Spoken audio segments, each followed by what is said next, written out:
还有，让我们从座位上起立。好，邀请你，我们来找5个人，跟他说，我们一起来敬拜。找5个人，跟他说，我们一起来敬拜。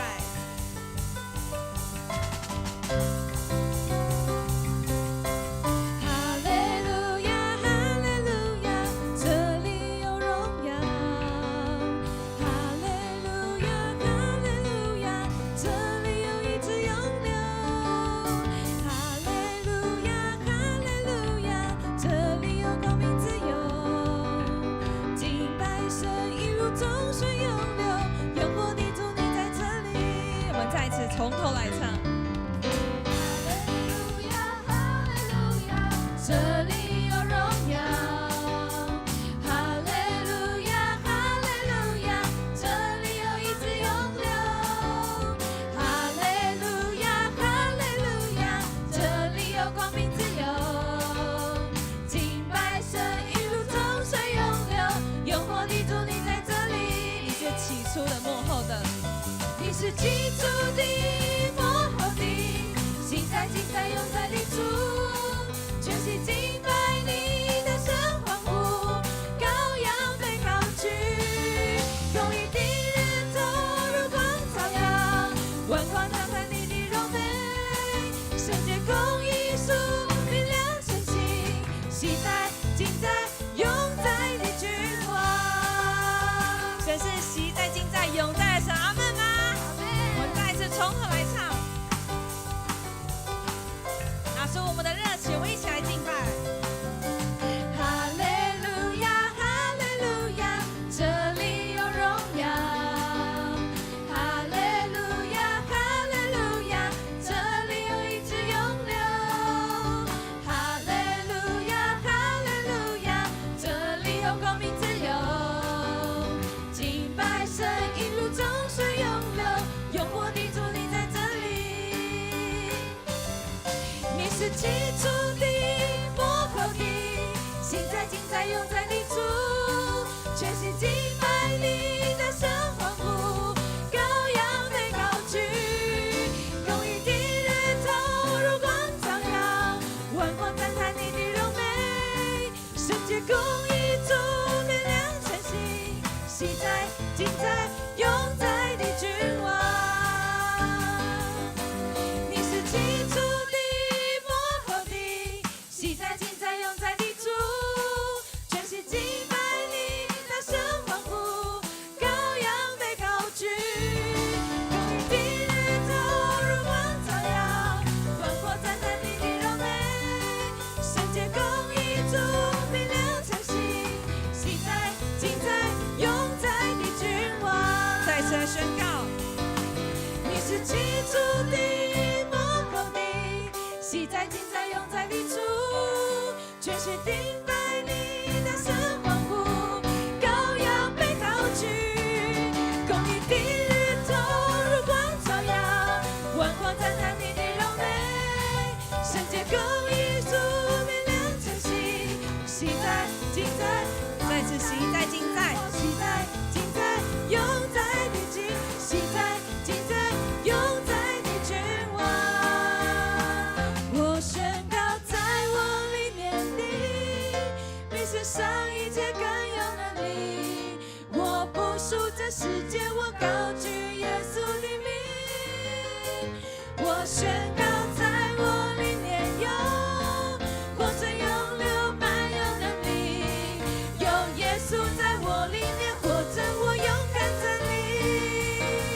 我宣告在我里面的，比世上一切更有能力，我不属这世界，我高举耶稣的名，我宣告在我里面有永生永流，满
着仇敌，有主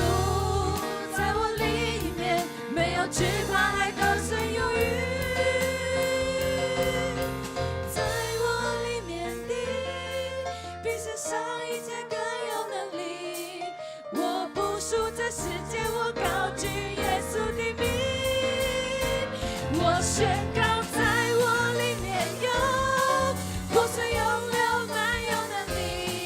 有耶稣在我里面活着，我勇敢站立。我宣告，在我里面的，比世上一切更有能力。我不属这世界，我高举耶稣的名。我宣告，在我里面有活水涌流，满有能力。有耶稣在我里面活着，我勇敢站立。再一次，有耶稣在我里面，有耶稣在我里面活着，我勇敢站立。我们将我们的掌声献给我们的神。哈利路亚，神的敬神在我们当中，神在敬拜的当中，神在这里，神充满在这里。主啊，谢谢你。主，我们愿意一生跟随你。主，我们愿意将这首诗歌献上给你。主，愿你听见我们每一个人的呼求，每一个人的祷告。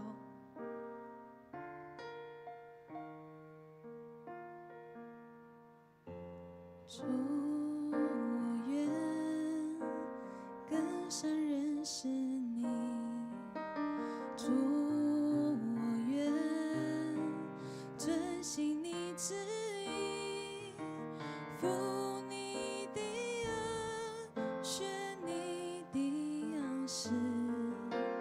背起十架跟随你。主，我愿一生敬拜你。主，我愿尊荣你生命，如同香膏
人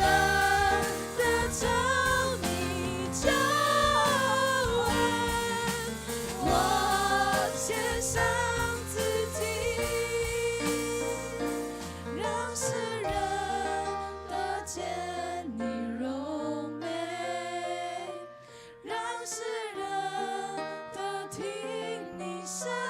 音，让世人得唱你救恩，我献上自己，让世人得见你荣美，让世人得听你声音，让世人得唱你救恩，我献上自己。让我们举起我们的手，我们这时候来向主耶稣来祷告，献上我们的赞美，献上我们的敬拜。我们如同玛利亚，要将香膏倾倒在主的脚前。我们一起同声开口向主来祷告。是的，主耶稣，我们赞美你，谢谢主耶稣，我们敬拜你。谢谢主耶稣，唯有你配得我们的尊崇，配得我们的赞美。我们要再一次把自己的心倾倒在耶稣的脚前，就要如同玛利亚献上那珍贵的玛拿达香膏一样。主啊，我们要把我们的生命也献在主的面前，求主你使用我们每一个人。主啊，求主对我们说话，求主今天晚上就与我们同在。让我们再次在主的面前把自己分别为圣，愿你在我们当中掌权，愿你在我们当中得着荣耀。谢谢爱我们的主耶稣，我们在你面前献上我们感谢、敬拜和祷告，奉靠主耶稣基督的圣名，阿门。在你要坐下以前，跟你旁边的弟兄姐妹说，今天晚上上帝要大大的与你同在。今天晚上上帝要大大的与你同在。请坐。我们一起来读今天的经文，总有2段的经文，分别记载在新约的罗马书12章和哥林多后书第5章。我们一起来读罗马书第12章的第11节，上一页我们一起来读。哦，对，好，白色的地方，请。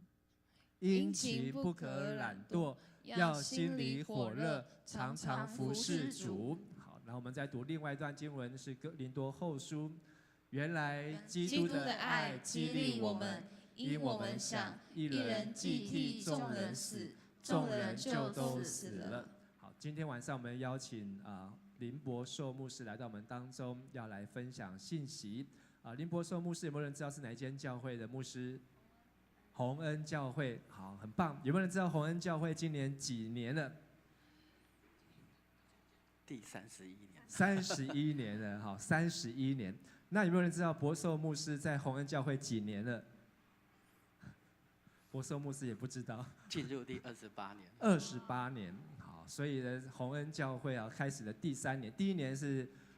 跟迦南教会一起开拓，好，那第3年伯寿牧师就已经来到洪恩教会啊，从一个大楼的公寓5楼，好，然后到后来去买地去建礼拜堂，好，那现在在艺文特区，好，是桃园最大的教会啊，这个礼拜堂，好，应该是这个桃园最大的礼拜堂。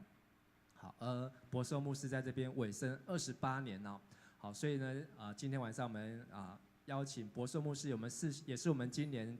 迦南教会的小会议长，好，来到我们当中来分享动力的燃料热情，让我们用热情的掌声来欢迎林伯寿牧师。好，陈牧师还有弟兄姐妹大家平安。明天是母亲节，所以如果在场的有是妈妈的，然后或者是父兼母职的弟兄们，在这里祝福大家母亲节平安，然后母亲节喜乐。然后突然觉得好像有一点点开始有点伤感的感觉，因为今天是可能应该是最后一次跟大家一起在这里敬拜，因为我们的陈牧师已经受教会聘请来到教会，所以可能担任贵教会的小会议长可能也到一个阶段，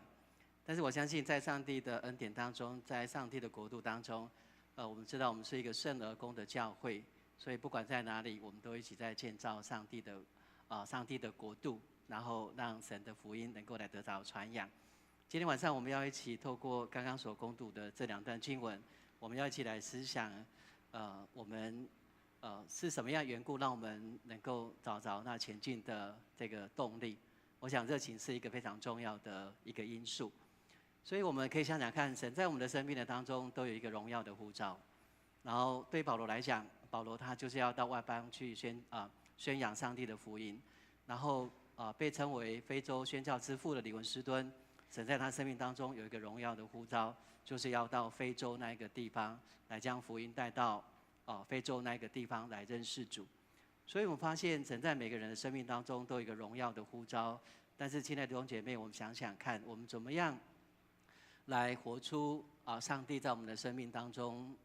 这个荣耀的呼召？我想我们相信我们都有一个共同的认知，就是唯有透过委身的行动，才能够活出神在我们生命当中荣耀的呼召。但是我们在教会的服事生活当中，我们一定都有很深的体会到，怎么样来让自己保持在委身的状态当中。其实包含牧师自己，我们都觉得说，这是一件非常不容易的一件事情，因为很多时候我们会觉得有些疲惫或者是疲倦。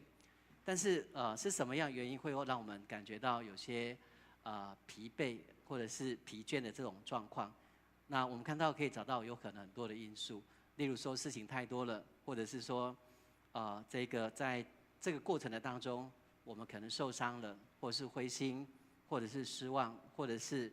在服事的当中遇到的挫折，我们就发现要让自己保持在一个委身的状态当中，其实真的是一件不容易的一件事情。很多时候我们因为在这个过程当中所发生的许多的事情，就让我们失去前进的一种动力。我们看到在我们的服事生活当中，就是如此的真实，发生在我们的生活里面。但是我们看到我们要怎么样从这样的一个情境当中能够来行走出来。我们看到其实热情是非常重要的一个燃料。那有2个这个研究报告里面提到说热情的重要性。那第一个是在谈到说在加拿大有一个今日妇女的杂志，那他曾经对过全球超过24个国家，那每一个国家他曾经抽样去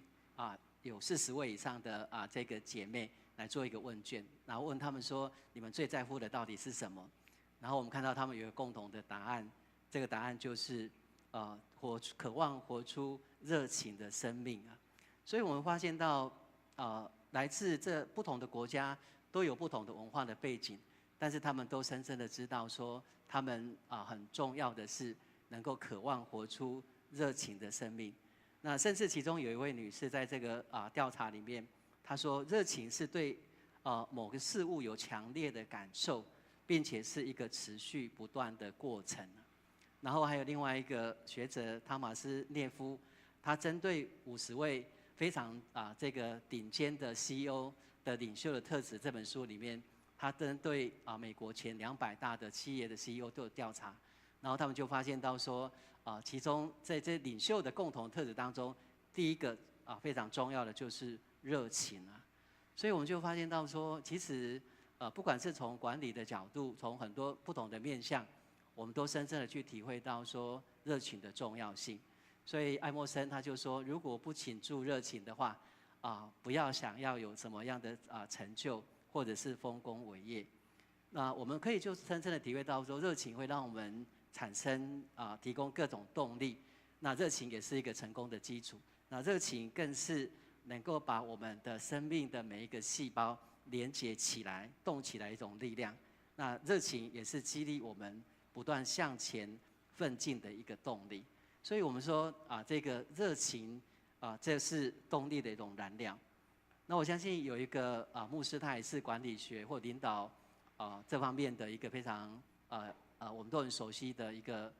牧者，叫做约翰麦斯威尔。那他就曾经说过一样的话，他说：是什么让人达到成功的高峰？他说：是什么让人能够敢冒风险，做出额外的努力，而且倾全力以赴去实践这个目标？我们常常会觉得说，应该是我们的才干我们的能力，但是他说不是天赋，他说是热情。他说热情比计划更重要，热情会提供燃料，会窜出火焰啊。所以约翰麦斯威尔牧师他就从这个角度来告诉我们说，其实热情是点燃天赋独一无二的武器。有天赋没有热情，这个天赋能不能够展现出来？他说没有办法展现出来。所以他就提到说，热情带给我们有6种力量。那第一个是通往成就的第一步。当我们有热情的时候，其实就是打开成功的大门。那第二个，他说热情能够让我们更具有意志力，就是我们可以从不得不去做，会变成想要去做。那第三个，他说热情会让我们产生力量，有热情就会有动力啊。然后第4个，他说热情是迈向卓越的基石，热情可以让一个人从很平凡、平庸当中能够来走向卓越。然后热情是成功的基础。然后他说成功者跟失败者的差别在哪里呢？他说是在于拥有持久的热情。好，然后最后他提到说，热情是可以让人具有感染力啊。所以我们就会发现到，热情的确在我们的生命的当中，做任何事情，做每一个不同的事情，都是非常重要的一个元素。所以我们如果从组织的角度来看的话，不管是在家庭或者是公司，我们有很好的目标，有很好的架构，有很好的计划，但是这些都是非常棒，而且是非常重要的。但是如果缺少了这个热情的时候，我们知道这个就无法来完成这个组织所定的这个目标啊。所以我们发现没有热情就无法尽全力来完成这个目标。所以我们就深深的发现，即使是这个技巧技术差了一点点，但是因为有了热情，我们在技术上还是可以突破，然后可以来达到这个目标。我们在服事的当中，我们在生活做任何事情里面，其实有一个很重要的一个基本的一个先决的条件，就是我们要有愿意去做的意志啊。所以我们常常说，意志是我们做任何事情的第一个要件。但是我们有这个意志，能不能够持续的来维持下去？那这个意志怎么样保持一个最佳的一个状态的当中？其实我们就深深的发现到，有意志很好，但是如果意志没有燃料的话，也就是说这个热情的话，其实就无法来将我们的意志来实践出来。所以我们可以从生活当中，我们可以发现，读书如果没有热情的话，会不会读得很好？可能就会读不好啊。好，工作如果没有热情的话，有可能就不会成功。然后我们男女到了一个阶段，有谈恋爱的时候，如果呢恋爱学分里面没有热情的话，就会怎样？就有可能被当掉了。然后我们发现，夫妻没有热情的话，很容易就在婚姻的当中产生很大的问题。同样的，我们发现主告诉我们说，我们要去传扬主的大使命。我们看到大使命非常的重要，但是要完成上帝给我们的大使命，也需要有热情。那没有热情的话，就无法去完成神给我们的这些使命。很多时候，我们常常觉得说，我们要互相的帮助，但是如果失去了热情的话，这个互相帮助就无法落实在我们的生活的当中。然后我们同样的也发现，服事主辛不辛苦？其实服事主是会辛苦的哦。但是我们发现，服事主也需要有热情，服事起来才不会觉得非常的辛苦。所以我们就发现到，很多时候我们在服事的过程当中，即使我们有很好的服事的技巧，但是如果没有热情的话，我们就很难投入侍奉的当中。我们知道读经、祷告、敬拜非常的重要，但是如果没有热情的话，就无法持续。所以我们就发现从我们的生活、从我们的学习、从我们的服事，我们可以看到一个非常共同的一个地方是说，做任何事情如果没有热情的话，那我们就无法来持续的来走下去。但是这个热情要从哪里而来呢？其实我们就深深的发现，神就是告诉我们说，我们要有这个热情。那其实有一个非常重要的，我们要认识这位热情的源头，就是这位爱我们的上帝。所以我们的上帝是一个非常热情的上帝。从哪里可以看得出来呢？我们看到有2段的经文，以赛亚书第9章的第7节，他说：“耶和华的热心，万军之耶和华热心必成就这事啊。”这里热心所讲就是耶和华的热情，他必成就这件事情。然后我们看到第59章的16节到17节，他说：“当神看到无人代求，他甚为诧异，于是用自己的膀臂施行拯救，以公义扶持自己，并以热情作为外袍啊。”我们看到在这2段经文当中，都不断的来告诉我们，神是一个热情的上帝。那上帝的热情从哪里来表现出来？我们说上帝的热情从上帝的本性来表达出来。那上帝的本性是什么呢？上帝的本性就是爱啊。我们从这里可以看得出来，我们可以从保罗在腓立比书第2章的第6节到第8节那里，保罗说他本有神的形象，不以自己与神同等为抢夺的，反倒虚己，取了奴仆的形象，成为人的样式。既有人的样子，就自己卑微，存心顺服，以至于死，且死在十字架上。我们看到从这个保罗所讲这段经文的里面，他告诉我们说，因为爱的热情，所以让我们的主他愿意来到世上，然后来成就神他救赎的计划。我们看到爱的热情，让我们的主愿意道成肉身来到世上，然后牺牲了他自己，来成就上帝救赎的计划。所以我们看到上帝的本性就是爱，而因为爱以致就带来的热情。所以保罗他曾经在这个哥林多的后书第5章的14节跟15节里面这样讲，我们刚刚有读到，他说：“原来基督的爱激励了我们，因我们想一人既替众人死，众人就都死，并且他替众人死，是叫那些活着人不再为自己活，乃为替他们死而复活的主活。”我们看到保罗在这里，他告诉我们，其实在他的生命当中有一个很大的转变。我们都知道保罗他原来是一个非常热心的法利赛人，然后耶稣被钉十字架的耶稣跟保罗跟他的门徒都是保罗所恨恶的一个对象。可是圣经告诉我们说，他在大马色的路上遇到了主之后，他改变了过去的想法，然后他深深的明白一件事情，而这件事情就是这个基督被钉是因为一人替众人死啊。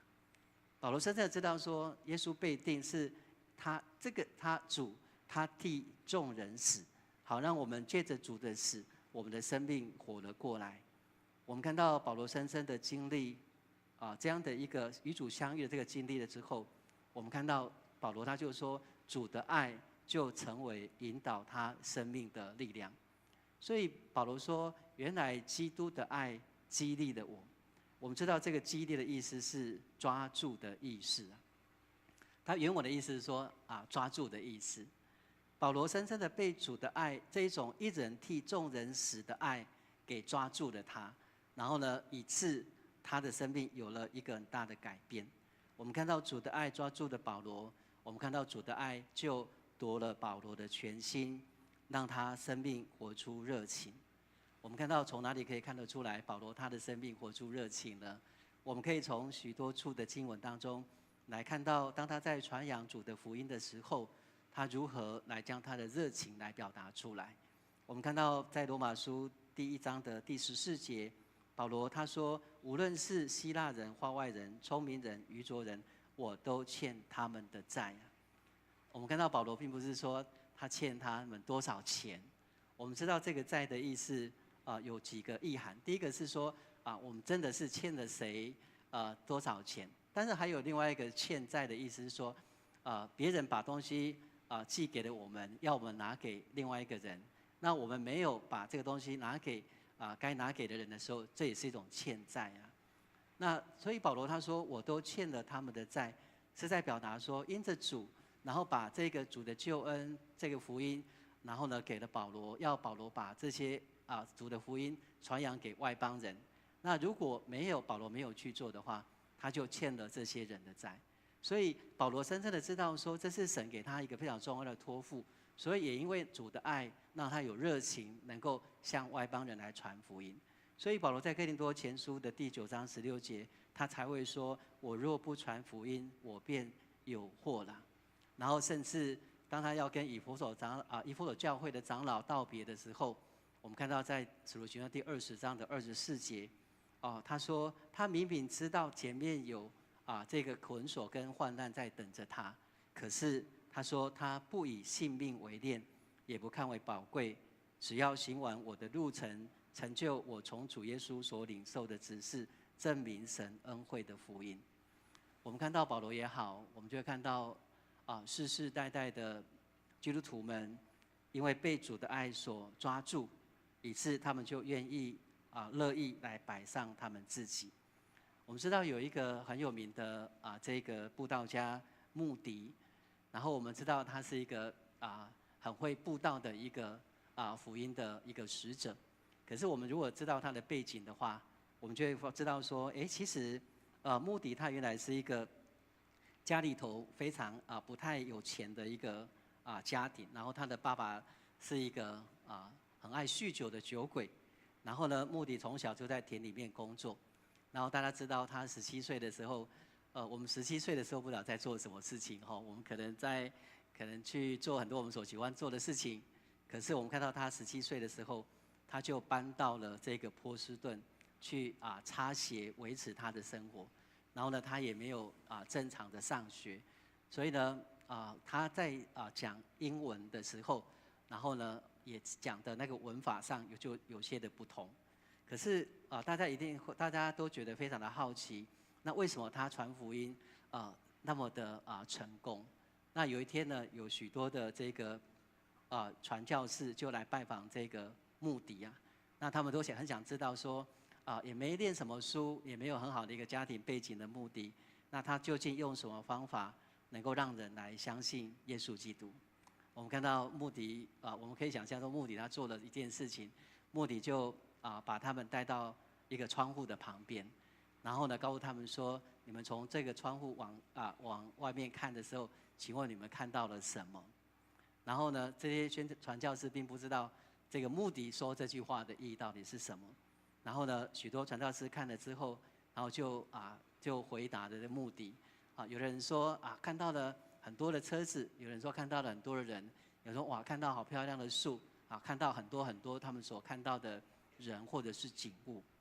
我们看到这个时候，穆迪也往窗外看。当穆迪看的时候，穆迪的这个泪水就从他的脸颊上流了下来。那个时候，传教士非常的惊讶，他就问穆迪说：“穆迪，你到底看到了什么？”穆迪就跟他说：“我看到的是无数的灵魂，如果没有找到救主，他们永远会在地狱里沉沦了。”我们看到，这些宣教士、传教士所看到的，跟穆迪所看到的是不太一样。穆迪看到的不是有一群人在外面的公园散步，做什么事情。我们看到他看到的是一群失丧的灵魂，我们看到他看到的是一群失丧的灵魂。正因为这样子，他对人展现出从神那里来的热情，然后他的生命就活出从神而来的影响力。我们看到，因着他从神所得到的热情，我们看到他就把福音给传扬开了。我们看到马偕博士在加拿大完成神学跟医学的教育之后，他在1872年的3月9号，在淡水的河口，然后呢，在那里向山到了那个高岭，然后向北向南观看，他就看到说有主的声音跟他说，就是此地。所以我们看到马偕就在过去在他传教的30年的当中，设立了60间的教会，为3000多人洗礼。然后呢，他一生有一个很重要的座右铭，就是宁愿烧尽，不愿锈坏。我们看到马偕，他后来在1900年的时候5月，他罹患了喉癌，然后在隔年的6月20号，他就安息在主的怀中。但是我们看到他的因着他的热情，然后却为北台湾的宣教带来一个极大的贡献。所以我们看到，不管是穆迪也好，或者是马偕也好，我们都深深的发现到说，真实的信仰是能够带出行动的热情。那即便是在各样的压力的当中，我们依然可以甘心乐意的侍奉。那为什么我们能够甘心乐意的侍奉？是因为主耶稣基督在我们的生命的当中，以致我们的生命就有了热情。但是如果缺乏爱的热情的时候，我们看到服事就会失去了这个动力。我们很多时候，我们静下来回想我们的信仰，回想到我们的生活，回想到我们的服事，我们看到如果没有的爱的话，我们外表上可以做很多的事情，但是我们却不得不承认说，很多时候我们在服事的当中，如果没有爱的时候，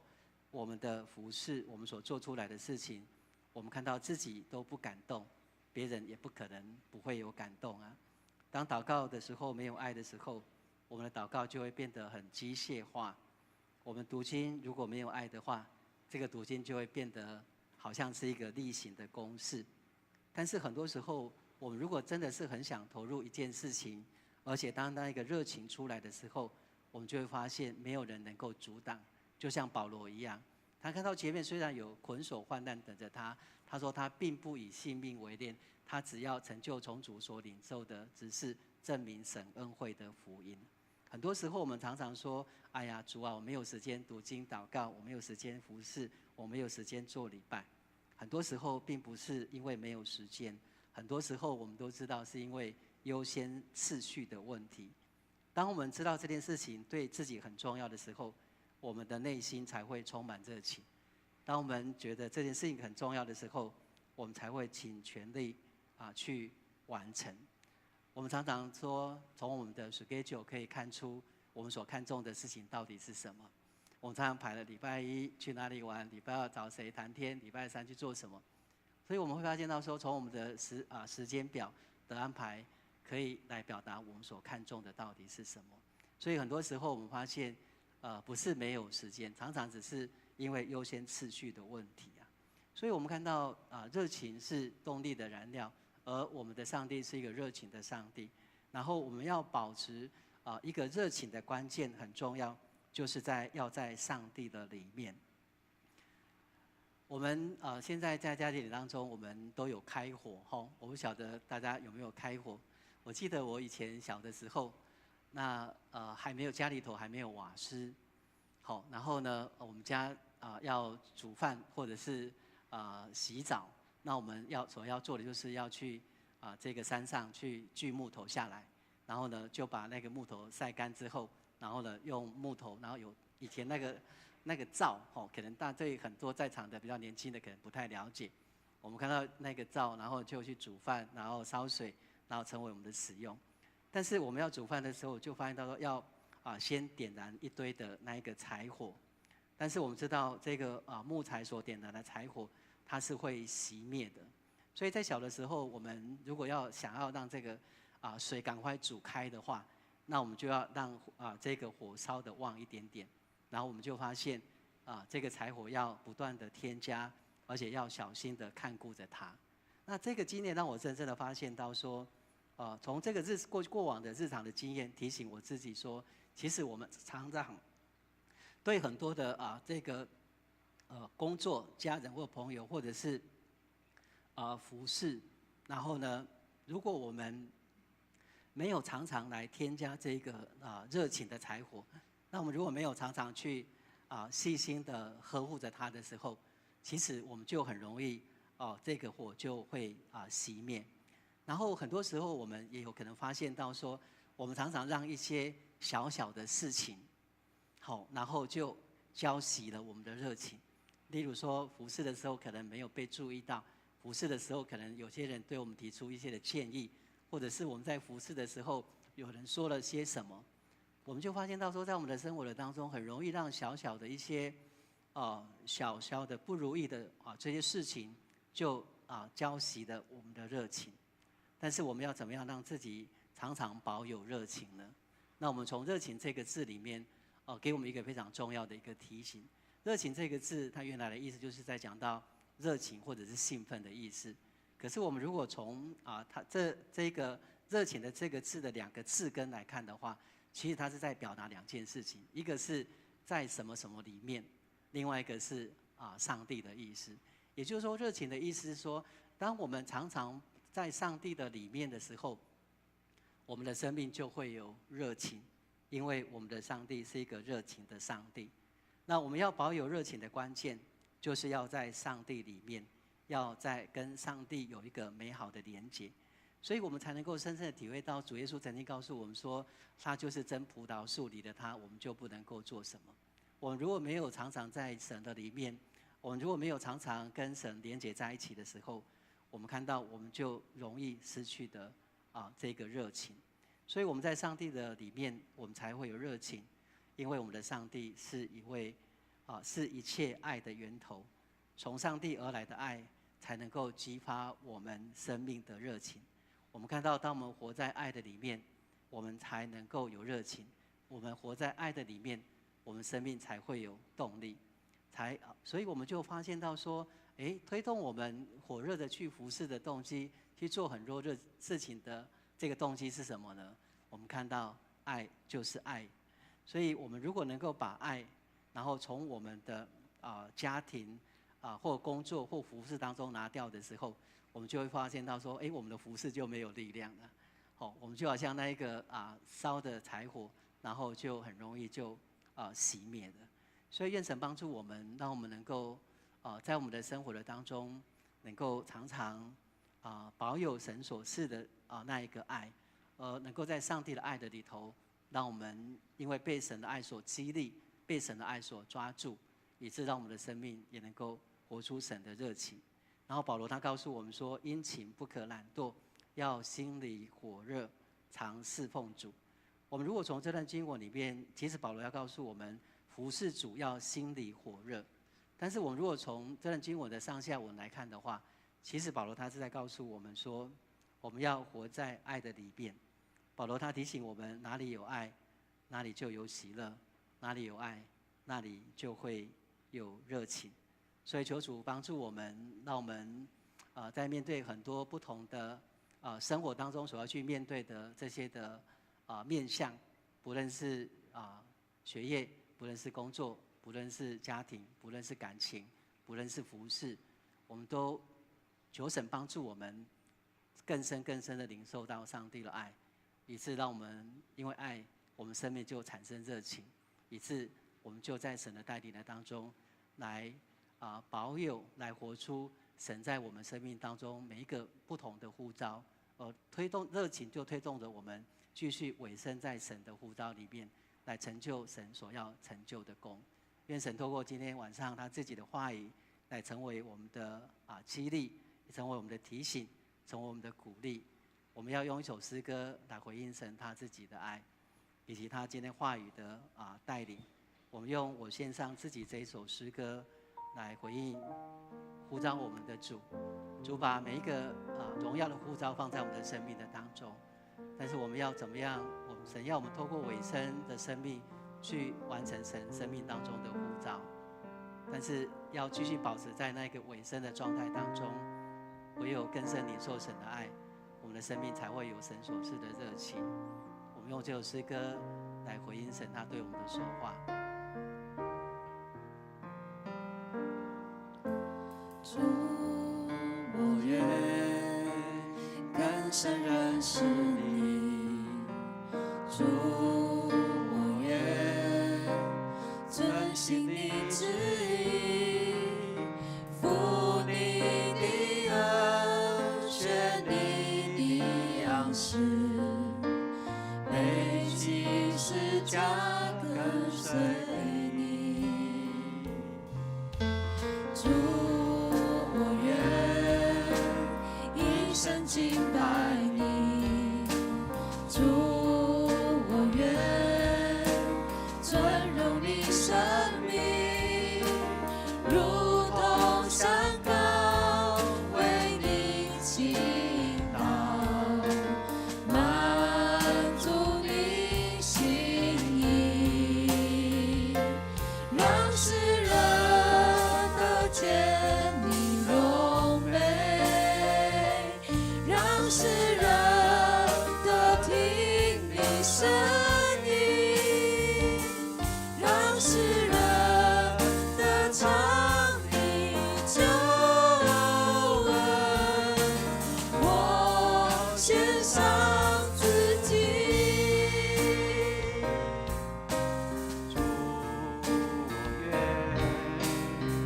深认识你。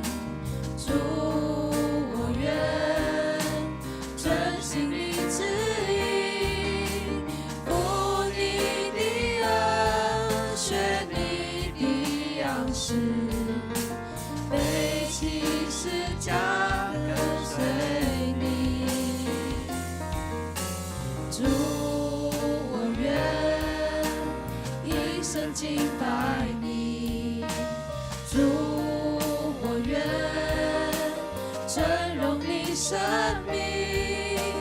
如同山高为你倾倒，满足你心意，让世人得见你荣美，让世人得听你声音，让世人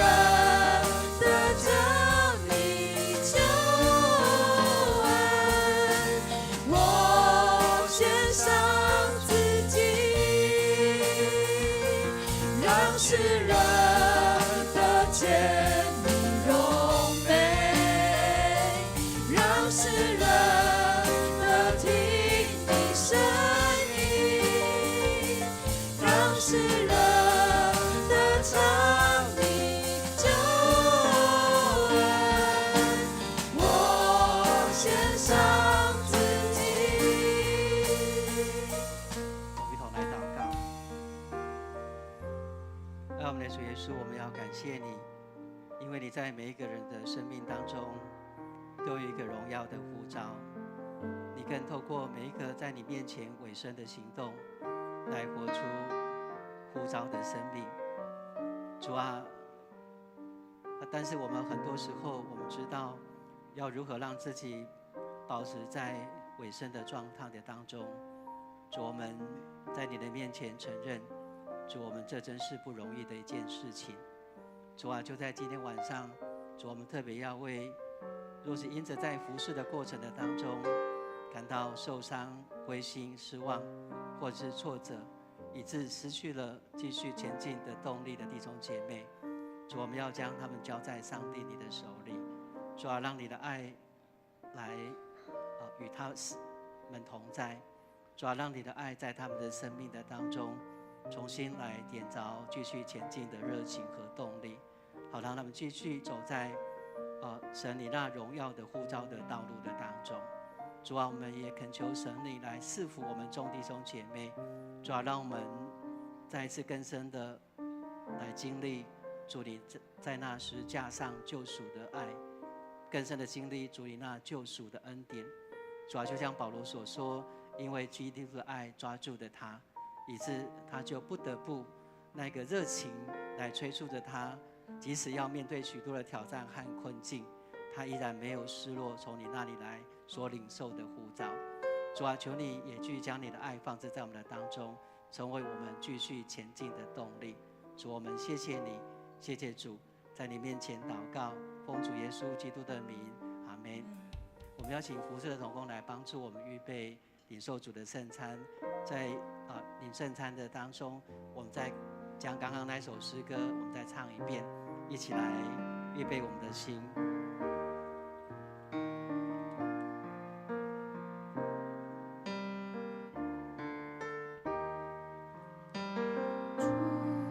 我愿更深认识你，主，我愿遵行你旨意，服你的恩，学你的样式，背起十架跟随你。主，我愿一生敬拜你。主，我愿尊荣你生命，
在这个时候要一起来领受主的圣餐。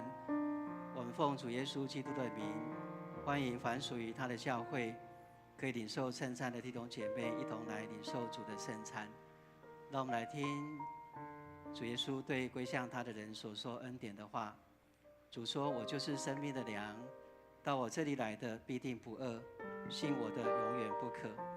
凡父所赐给我的人，必到我这里来；到我这里来的，我总不丢弃他。”愿主耶稣基督的恩典与众弟兄姐妹同在。每当我们领受主的圣餐的时候，就让我们再一次来听主设立圣餐的话，就是照保罗所说：“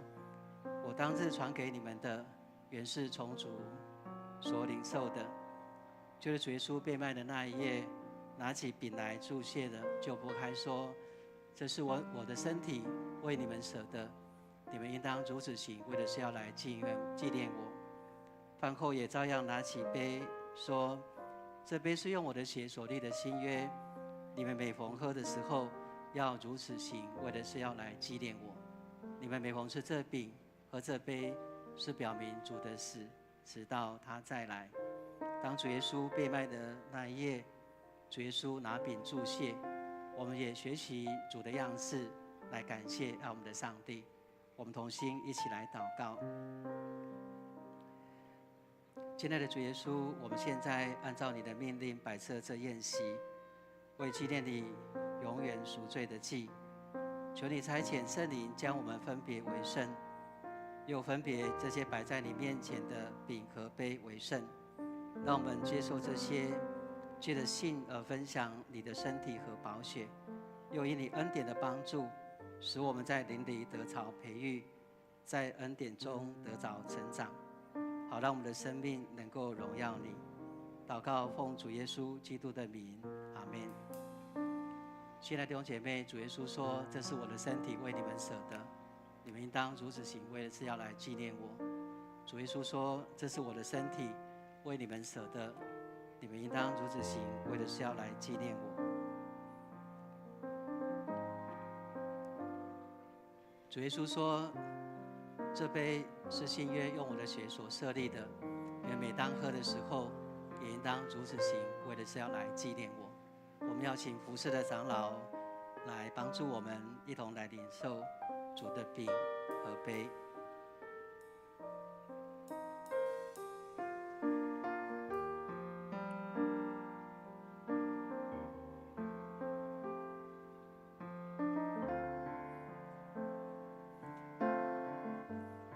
主耶稣对我们说：“这是我的身体，为你们舍的，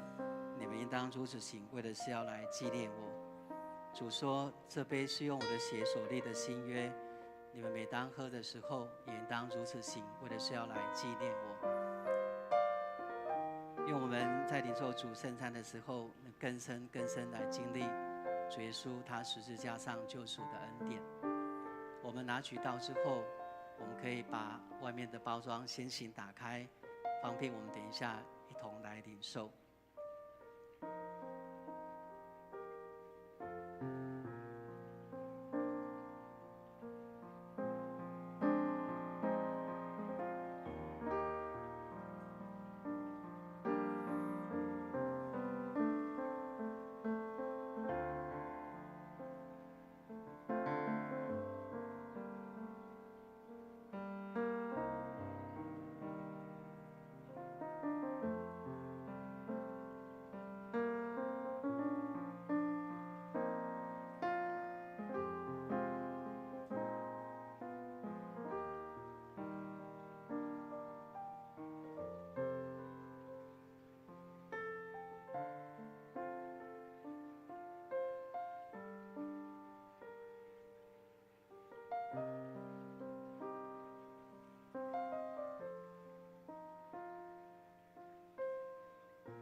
亲爱的弟兄姐妹，这是基督的身体，为我们舍的，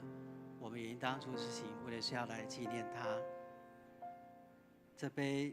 是新约用基督的血所设立的，我每当喝的时候，也应当如此行，是为了要来纪念我们的主。我们一同来领受。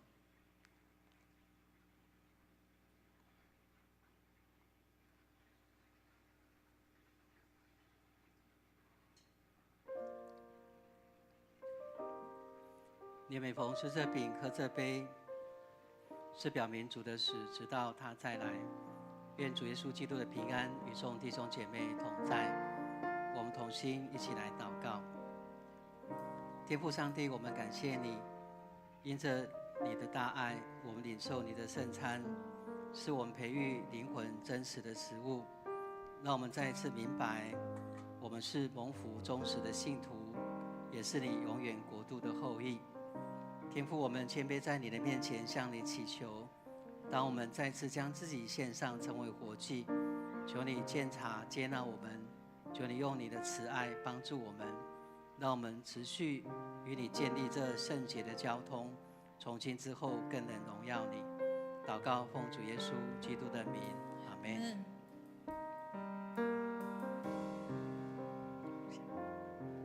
奉献是基督徒感恩的表现，是出于甘心乐意，也是一种回应神的恩典，也是一种行动，为主圣工所用。那接下来就是来预备我们的奉献。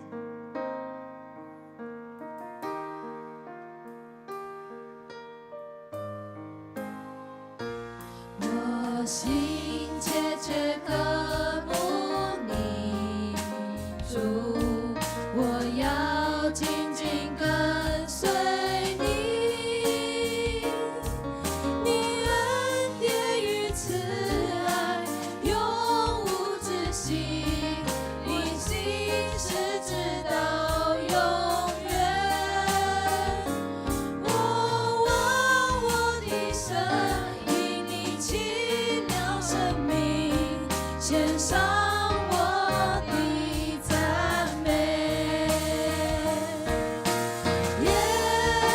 稣，主耶稣，就用我一生。耶稣，主耶稣，就用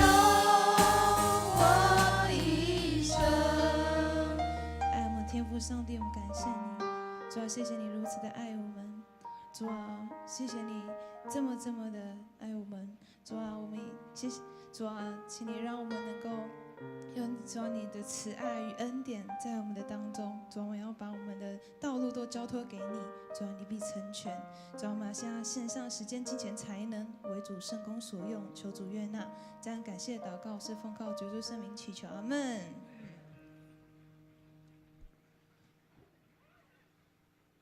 让我们一起来领受上帝的赐福。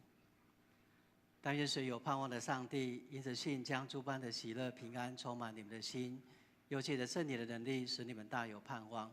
愿主耶稣基督的恩惠、天父上帝的慈爱、圣灵的感动与交通，与众弟兄姐妹同在，从今时直到永永远远。阿们。好，让我们持续来赞美我们的神，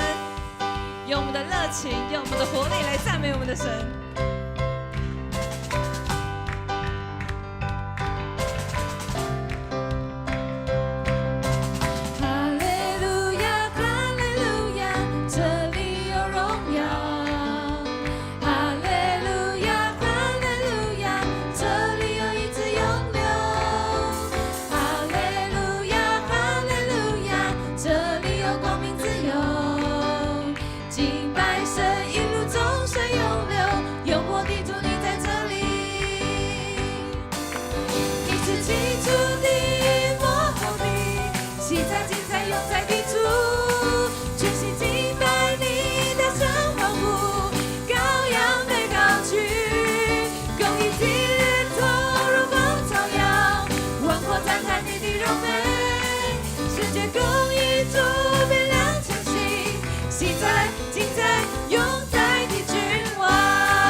喜在精彩，永在地主，全心敬拜你，大声欢呼，羔羊被高举，公义的日头如光照耀，万国赞叹你的荣美，圣洁公义主明亮晨星，喜在精彩，永在的君王，你是起初的幕后的，喜在精彩，永在的主，全心敬拜你，大声欢呼，羔羊被高举，公义的日头如光照耀，万国赞叹你的荣美，圣洁公义主明亮晨星，喜在精彩，永在的君王。再次来宣告，你是起初的幕后的，喜在精彩，永在的喜在精彩，永在的主，羔羊被高举，公义的日头如光照耀，万国赞叹你，万国赞叹你，喜在精彩，永在。再一次，喜在精彩，再一次，喜在精彩，喜在精彩，永在的君王。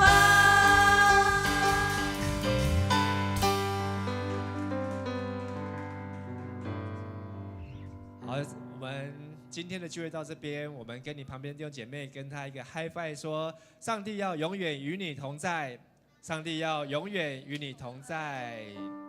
好，请坐。好的，就是，Hello， 大家好，我是敏媛，又是我，对，我今天一整天的事工，也感谢神能够拣选我，能够做今天一整天的服事，谢谢神，对，好，那因为我是跟大家介绍一下，我是敏媛，然后我是在那个家亲的组长，所以如果你身边有一些学亲啊，还没有来小组的，请欢迎能够来周六的3点半到5点半的这个时间，在我们的7楼可以来我们的小组哦。好，那就接下来就是我们的消息报告的时间。好，感谢洪恩教会的林伯松牧师为今天的周六礼拜为我们讲道跟勉励，我们一起拍手，谢谢林伯松牧师。好。那接下来呢是比较特别的日子，那就是这周呢是我们的母亲节啦。那请在场的如果你是妈妈的，或者是你是母亲的这个角色的，请你站起来，然后来到我们的台前。我们教会呢有准备精美的礼物送给你哦。好，我们一起拍手，欢迎我们的辛苦的妈妈们，对。辛苦了。那我们的招待同工都请记得，对。献上我们教会精美的礼物。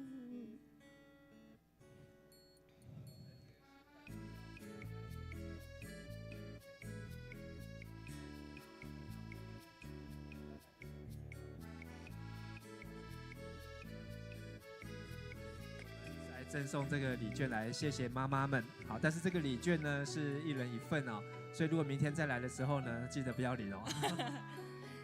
好的，我们一起掌声谢谢妈妈们对我们的爱与关怀哈。如果你们还有就是你们的妈妈还没有来到现场的，请记得回家有个家庭作业，就是回家亲妈妈一下，或者抱妈妈一下，对，然后记得传给你们的小组长，然后没有传的就请一杯饮料。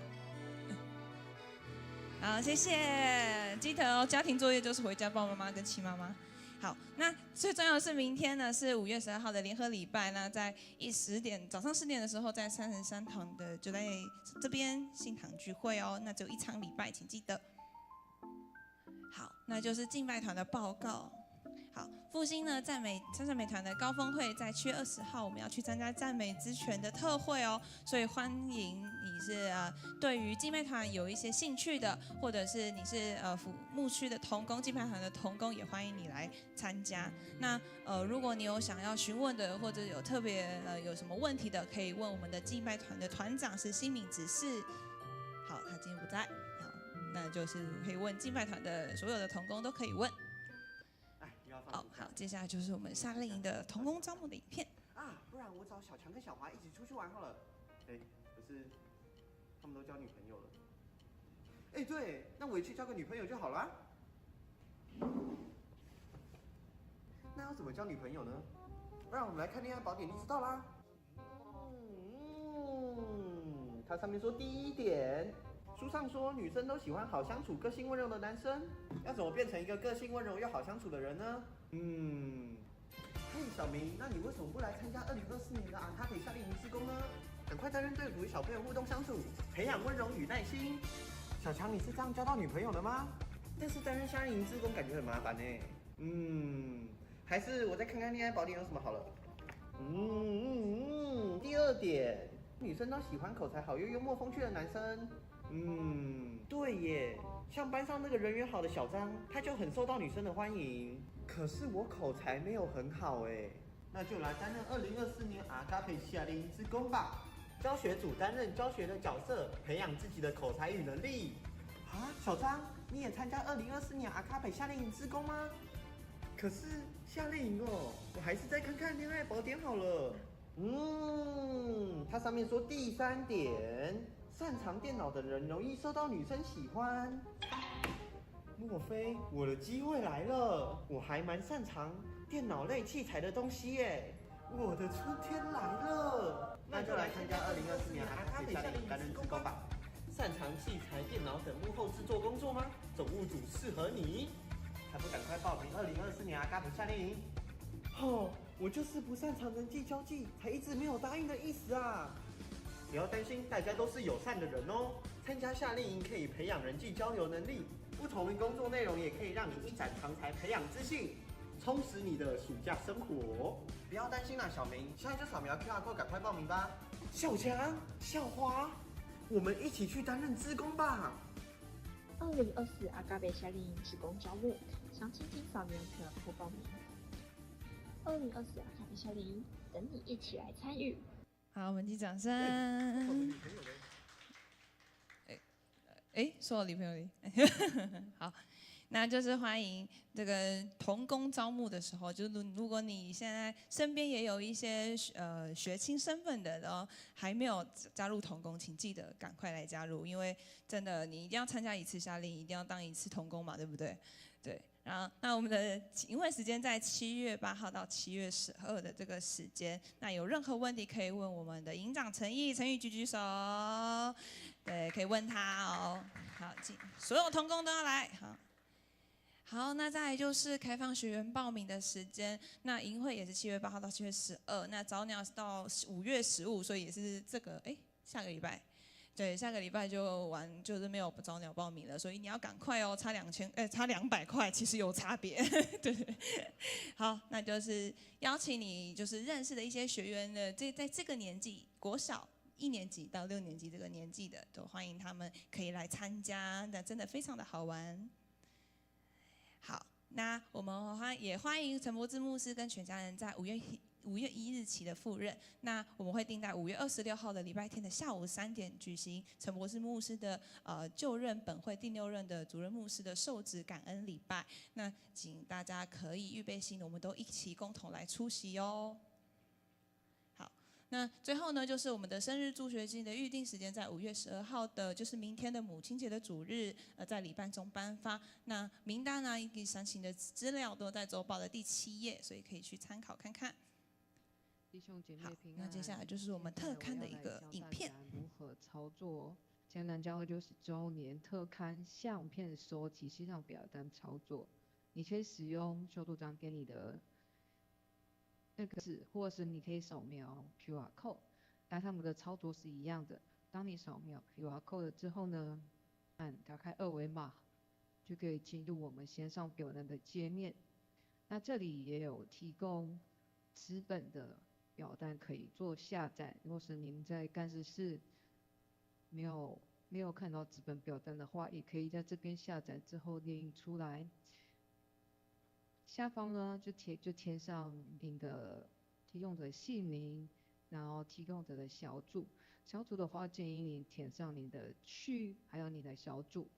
然后待会要提供照片的它的时间。对，那先写月份，再写日期，再写年份，这样子。然后再来是照片内容的简述，越详细越好。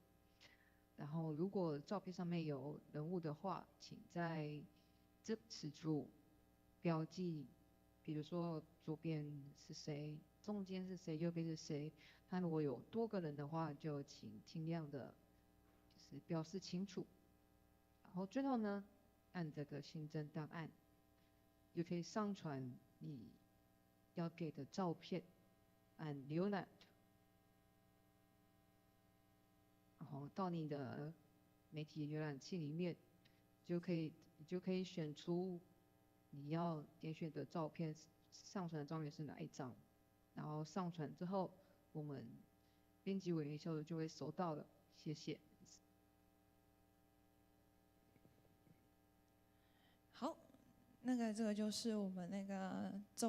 60年周刊的一个就是详细的资料说明，就是请大家可以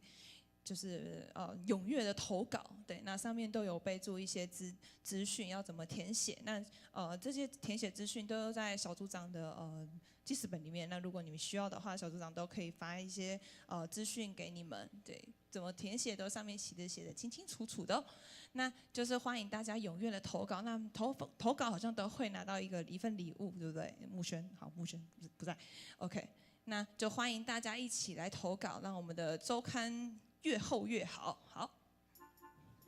，OK， 那接下来就是我们的小组时间啦。那知识上呢，在新堂的亲子室，那嘉庆呢就在新堂的讲台的左侧这边集合。那我们彼此勉励，互相问安，谢谢大家，下礼拜见哦。